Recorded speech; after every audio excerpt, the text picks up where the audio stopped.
بسم اللہ الرحمن الرحیم۔ شروع اللہ کے نام جو بڑا مہربان اور رحم کرنے والا ہے۔ السلام علیکم، میں اسلم رائی آپ سے مخاطب ہوں اور گزارش ہے کہ آپ میرے اس چینل حیرت کردا کو سبسکرائب کرنے کے ساتھ ساتھ اس کی جو ویڈیوز ہیں ان کو لائک اور شیئر بھی کریں۔ آج ہم آپ کے سامنے بابل کے وہ فرشتے جن کے نام ہاروت و ماروت تھے اور جو بابل کے اندر جادو سکھاتے تھے ان سے متعلق جو ہے وہ گفتگو کریں گے اور ان کے حالات تفصیل کے ساتھ بیان کریں گے۔ ہاروت و ماروت اور جادو سے متعلق کچھ کہنے سے قبل میں یہ بتا دوں کہ جو ماہرین ہیں وہ سری علوم کو 4 حصوں میں تقسیم کرتے ہیں، یعنی سری علوم کی وہ 4 قسمیں بتاتے ہیں۔ پہلی قسم ہے علم ریمیا۔ اس علم پر عمل کر کے ایک انسان انسانی نگاہ سے اوجھل رہ کر جہاں کہیں بھی جا سکتا ہے۔ دوسرا علم ہے علم سیمیا۔ اس علم کو عمل میں لا کر روح کو ایک عالم سے دوسرے عالم میں منتقل کر دیتے ہیں۔ تیسرا علم ہے کیمیا۔ اس کے تحت اشیاء کی ماہیت اور خاصیت جو ہے اس کو تبدیل کر دیا جاتا ہے۔ اور چوتھا علم ہے علم جو ہیمیا، یہ علم جادو اور طلسم سے نپٹتا ہے اور اسی کے متعلق آج ہماری گفتگو ہوگی۔ جہاں تک ہاروت و ماروت کا تعلق ہے تو اس سے متعلق جو ہے بہت سے لوگ ایک لمبا چوڑا قصہ بیان کرتے ہیں کہ فرشتوں نے اللہ سے کہا کہ فرشتے جو ہے وہ گناہ نہیں کر سکتے، ہر وقت بات میں لگے رہتے ہیں۔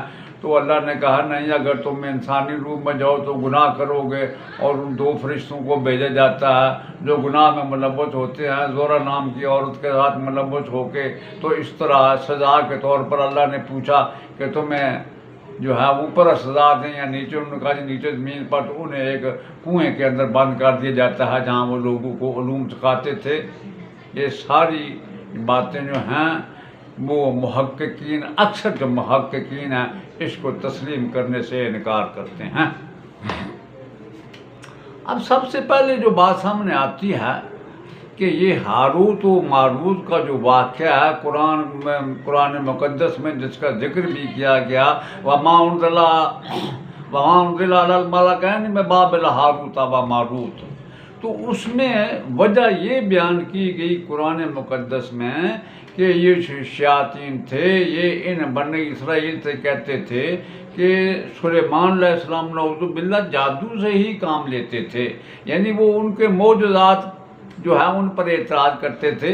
تو بابل میں اس وقت جو ہے جادو عروج پہ تھا، اور یہ اس دور کا واقعہ لوگ اکثر جو لوگوں کا خیال ہے وہ یہ ہے کہ یہ اس دور کا واقعہ ہے جب بنی اسرائیل کو بخت نصر نے غلام بنا کے بابل کے اندر رکھا تھا۔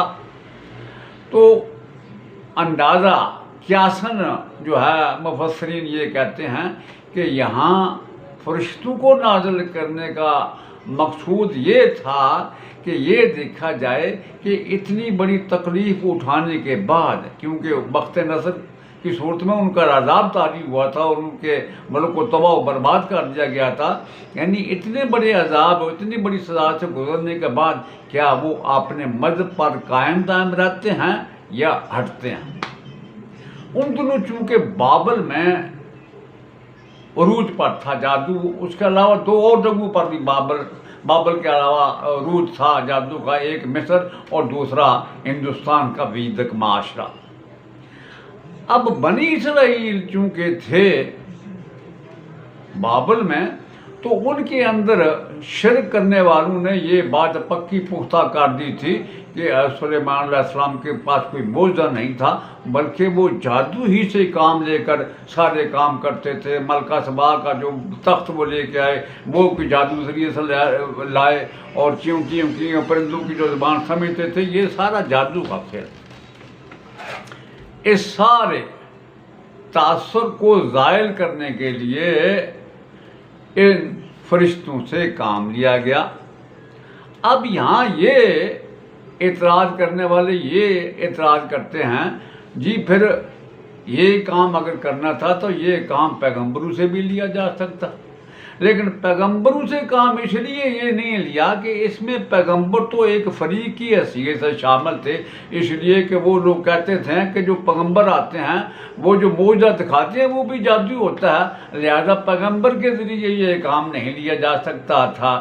اس بنا پر فرشتوں کو یعنی تیسرے فریق کو ملوث کیا گیا تاکہ تیسرے فریق کا جو فیصلہ کرے وہ مانا جائے۔ اب وہ فرشتے جو تھے اللہ پاک نے نازل کیے وہ جادو سکھاتے بھی تھے، ساتھ ہی خداوند قدوس کی طرف سے ایک حجت بھی قائم کرتے تھے۔ جو بھی ان کے پاس ان دنوں سب سے بڑا جو جادو چلتا تھا وہ یہ کہ ایک دوسرے کی بیوی پر جادو کر کے اسے اپنے ساتھ ملا لیا جائے، یہ سب سے بڑا پھر ان دنوں بابل کے اندر تھا۔ چنانچہ جب ان فرشتوں دونوں نے اپنی جادو کی دکان سجائی تو یہ تویز گنڈے پر جو ہے یقین کرنے والے سارے ان کے پاس آنا شروع ہو گئے، ان کی دکان چلنا شروع ہو گئی۔ چنانچہ وہ جادو کے سارے علوم سکھانے سے پہلے انسان پر یہ واضح کرتے تھے کہ یہ آزمائش ہے تمہاری، اور یہ کہ اگر یہ سیکھو گے تو ایمان تمہارا ضائع ہو جائے گا۔ اب دو طرح کے آدمی سامنے آتے تھے، کچھ وہ لوگ تھے جو کہتے تھے کہ نہیں ہم جو ہے وہ دوسرے کے جادو کو ضائع یا زائل کرنے کے لیے سیکھنا چاہتے ہیں، اور کچھ سیکھ کے جو ہے لوگوں کے خلاف اسے استعمال کرتے تھے۔ اس کی جو ہے مثال ایسے ہی ہے، کوئی کسی صاحب عمل عالم کے پاس جائے اور یہ کہے کہ مجھے وہ سارا فلسفہ دکھا دیں جس کے تحت فلسفی اسلام کے خلاف آواز اٹھاتے ہیں۔ اب اس بندے کے ہاتھ میں ہے وہ فلسفہ سیکھنے کے بعد وہی کام کرے جو پہلے فلسفی کرتے تھے اسلام کے خلاف، یا ان کا توڑ کرے۔ اب یہاں بھی دو کام شروع ہوئے، لوگ ان سے جادو سیکھنے کے بعد جو ہے دو طرح کے کام کرتے تھے، ایک تو توڑ کرتے تھے دوسرے لوگوں کا، اور کچھ جو گروہ بڑا تھا وہ جادو جو پہلے پھیلا ہوا تھا بابل کے اندر انہی کی طرح لوگوں کے توڑ موڑ کرنے لگے، لوگوں کے خلاف جادو استعمال کرنے لگے۔ اب سب سے بڑا اعتراض یہاں بھی یہ کھڑا ہوتا ہے کہ پھر جب فرشتوں نے جادو سکھانا ہی تھا تو اصل مقصد تو یہ تھا کہ لوگوں کو جادو سے منع کیا جائے۔ اگر جادو سے منع کرنا تھا تو پھر فرشتوں نے سکھانا کیوں شروع کیا؟ تو یہاں جو علماء وہ یہ مثال دیتے ہیں کہ موجودہ دور میں بھی جب پولیس والوں نے کسی رشوت کھانے والے کو پکڑنا ہو تو وہ سادہ لباس میں جاتے ہیں اور اسے اپنی طرف سے رشوت پیش کرتے ہیں، اور جب وہ قبول کر لیتا تو اسے رنگے ہاتھوں پکڑ لیتے ہیں۔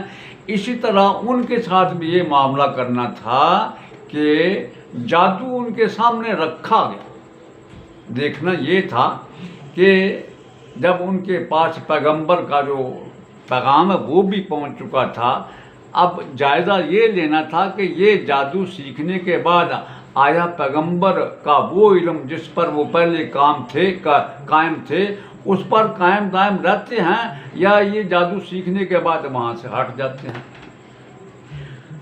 چنانچہ یہ کام بابل میں ہوتا رہا۔ یہ ایک طرح کی حجت تھی۔ جادو سکھانا، جیسے میں نے کہا کہ رشوت والے پولیس والے سادہ لباس میں خود رشوت دیتے ہیں، اسی طرح وہ جادو سکھا کے اور اس کے جو مضرات ہیں ان کو بتانا تھا تاکہ لوگ جادو سے دور رہیں، اس سے مت سیکھیں۔ یہ تو ہاروت و ماروت کی جو ہے کیفیت ہے، اور یہ جو کہا کہ انہیں کنویں کے اندر الٹا لٹکا دیا گیا، اور یہ زورا جو تھی اس کے ساتھ ملوث ہوئے، زورا کو آسمان پر اٹھا دیا گیا، انہیں اندھے کنویں میں بند کر دیا گیا تاکہ لوگوں کو جادو سکھائیں، یہ ساری بہت سے محققین اس بات کو تسلیم نہیں کرتے۔ اب وہ جو یہ کہتے تھے کہ پیغمبر بھی جادو کرتے رہے ہیں، نعوذ باللہ، سلیمان قرآن مقدس میں بھی اس کا ذکر ہے، سورہ بقرہ میں آیت 102 میں، تو یہ اس کی بھی نفی کرنی تھی۔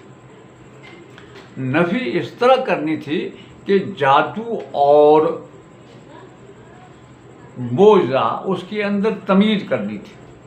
میں سب سے پہلے یہ گزارش کر دوں کہ جادو اور معجزے میں تمیز یہ ہے کہ جو معجزہ ہے وہ بلا کسی ظاہری اسباب کے طبیعہ، جو معجزہ ہے وہ بغیر کسی اسباب طبیعہ کے ڈائریکٹ براہ راست خداوند قدوس کی طرف سے آتا ہے۔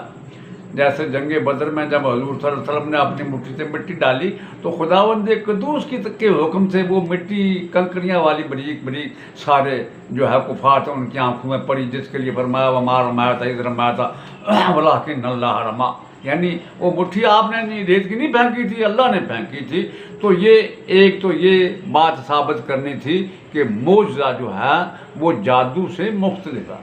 اب معجزے کی پہچان یہ ہے کہ وہ بغیر کسی ظاہری سبب کے براہ راست خداوند کے طور سے آتا ہے، اور معجزہ جو ہے وہ بھی اس سے ملتا جلتا ہے، کیونکہ جو چیز عادتاً ہر روز استعمال نہیں کرے، عادت کے خلاف آئے، اسے کہتے ہیں خرق عادت۔ معجزہ بھی خرق عادت ہے، اس لیے جادو بھی خرق عادت ہے، اس لیے کہ جادو سے بھی وہی کام رونما ہوتے ہیں جو معجزے سے ہوتے ہیں، لیکن معجزہ بغیر کسی سبب کے آتا براہ راست خداوند قدوس کی طرف سے، جبکہ جادو کا جو ہے وہ اس کے پیچھے اسباب طبیعہ ہوتا ہے، لیکن وہ سبب جو ہوتا ہے چونکہ مخفی ہوتا ہے، وہ دکھائی نہیں دیتا، اس بنا پر لوگ دھوکہ کھاتے ہیں کہ یہ معجزہ اور جادو یہ ایک ہی چیز ہے۔ میں اس کی ایک مثال دیتا ہوں۔ امام ابن تیمیہ کا کچھ لوگوں کے ساتھ مذہبی اختلاف ہو گیا، تو وہ حاکم کے پاس گئے، تو دوسرے گروہ نے حاکم سے کہا جی ہم آگ کا لاؤ روشن کرتے ہیں، ہم امام صاحب آگ میں داخل ہوتے ہیں، جو جل جائے گا وہ جھوٹا، جو ثابت رہے گا وہ سچا۔ تو حاکم نے امام صاحب سے پوچھا، امام تیمیہ سے آپ کا کیا حال ہے؟ انہوں نے کہا جی میں ان کے ساتھ آگ کے اندر جانے کے لیے تیار ہوں، لیکن میری شرط یہ ہے کہ یہ سب سے پہلے ان کو غسل دیا جائے۔ تو انہوں نے کہا جی ہم تو غسل نہیں کریں گے۔ تو انہوں نے کہا جی امام تیمیہ سے پوچھا حاکم نے یہ کیوں غسل نہیں کرتے؟ انہوں نے کہا جی بات یہ ہے آگ میں جانے سے یہ پہلے مینڈے کی چربی اور جو گودا ہے نارنگی کا اس میں کچھ اور چیزیں ملا کے جسم پہ مال لیتے ہیں، جس سے آگ جو ہے وہ اثر نہیں کرتی۔ تو اس طرح جو چیز چھپی رہتی ہے، مثلا ایک آدمی کوئی دوائی مال لیتا ہے جس پہ آگ اثر نہیں کرتی، تو آگ کے اندر چلا جائے گا تو بظاہر لوگ یہی دیکھیں گے بھائی یہ بھی معجزہ ہے، لیکن معجزہ نہیں ہے، اس لیے کہ اس کے پیچھے ایک سبب ہے جو نظر نہیں آ رہا۔ معجزے کے پیچھے سبب نہیں ہوتا، وہ ڈائریکٹ اللہ کی طرف سے آتا ہے، لیکن جادو کے پیچھے سبب ہوتا ہے جو مخفی ہوتا ہے، دکھائی نہیں دیتا۔ یہ اس دونوں کے اندر یہ جو ہے دونوں چیزیں خرق عادت، لیکن دونوں میں بڑا فرق ہے۔ بظاہر بھی ان کا جو ہے پہچانا جا سکتا ہے کہ جادو کیا ہے، معجزہ کیا ہے۔ معجزہ اس شخص سے نمودار ہوگا جو انتہا درجہ کا معجزہ یا کرامت، جو انتہا درجہ کا متقی ہوگا، پرہیزگار ہوگا، خداوند قدوس کے ہر معاملے میں اجازت دینے والا ہوگا۔ لیکن جادوگر تو بالکل گندے کے گندے، نہ انہیں خدا کی تمیز نہ انہیں عبادت کی تمیز، لہذا بظاہر بھی ان دونوں قوتوں کو علیحدہ علیحدہ پہچانا جا سکتا ہے۔ تو ہاروت و ماروت ایک طرح کی حجت پیش کرتے تھے، جادو سکھاتے تھے، اس کے مضمرات بھی پیش کرتے تھے کہ اس کے یہ نقصان ہیں، خواہ یہ اعتقادی ہو، کچھ بھی ہو یا عملی ہو، یہ کفر اور جو ہے فاجر ہو جاتا ہے بندہ سیکھنے والا۔ اب یہاں میں یہ بھی گزارش کر دوں کہ جادو جو ہے، میں یہ تو واضح کر دیا آپ کے کہ جادو کیا ہے اور معجزہ کیا ہے، کیونکہ الزام یہ تھا سلیمان پر کہ وہ بھی جادو کرتے تھے۔ یہ سارا مشرک اقوام نے بنی اسرائیل کے اندر یہ بات ڈال دی تھی۔ اب جادو جو ہے وہ 3 قسم کا ہے۔ ایک تو بظاہر یہ کہ لوگ جو بیٹھے بٹھائے ہاتھ کے کمالات سے کچھ چیزیں ایسی دکھا دیتے ہیں جو ایک طرح سے سامنے دیکھنے والے ان کو نظر نہیں آتی، یہ کچھ بھی نہیں، بس وہ ایک چالاکی ہاتھ کی جو دکھا کے لوگوں کو متاثر کرتے ہیں۔ دوسری قسم کا جو وہ ہے جادو، وہ تخیلات کے اندر ایک ہجوم، ایک ہیجان برپا کر دیا جاتا ہے، بالکل ایسے ہی جیسے فرعون کے جادوگروں کے ساتھ جب موسیٰ علیہ السلام کا مقابلہ ہوا تھا تو انہوں نے جو اپنی لاٹھیاں اور اپنی چھڑیاں پھینکی تھی اور وہ سب کو جو ہے سانپ نظر آنے لگے تھے، وہ حقیقی سانپ نہیں تھے، لیکن ان کے دیکھنے والوں کے تخیل اور ان کی نظر کے اندر ایک ایسا فریب اور دھوکہ بھر دیا گیا تھا کہ وہ انہیں سانپ نظر آتے تھے، اور اس سے موسیٰ علیہ السلام بھی پیچھے ہٹ گئے تھے ڈر کے. لیکن جب اللہ نے کہا کہ تم بھی اپنی لاٹھی پھینکی تو وہ ان سب کو نگل گیا، وہ ان سب کو کھا نہیں گیا تھا، بلکہ جب آپ نے اپنا عصا پھینکا تو اس عصا کے پھینکنے سے وہ جو بھاگتے ہوئے سانپ تھے وہ چھڑیاں اور رسیاں بن گئے، ان کی جو اصل حقیقت تھی وہ اس پر آ گئے تھے. تیسری قسم کے جادو سے متعلق جو ہے وہ اختلاف ہے. تیسرے قسم کے جادو سے متعلق کچھ لوگوں کا کہنا ہے کہ تیسری قسم کا جادو انسانیت یا حیوان کائنات کے اندر ایک انقلاب برپا کر سکتا ہے، یعنی کوئی انسان پتھر کا بنایا جا سکتا ہے یا کسی جانور میں تبدیل کیا جا سکتا ہے. تو اس کے متعلق دو گروہ ہیں. امام اصفہانی اور ان کا جو گروہ ہے وہ انکار کرتا ہے کہ نہیں، یہ جادو کی جو تیسری قسم ہے یہ انسانیت یا حیوانیت کے اندر کوئی انقلاب یا چینجنگ پیدا نہیں کر سکتی.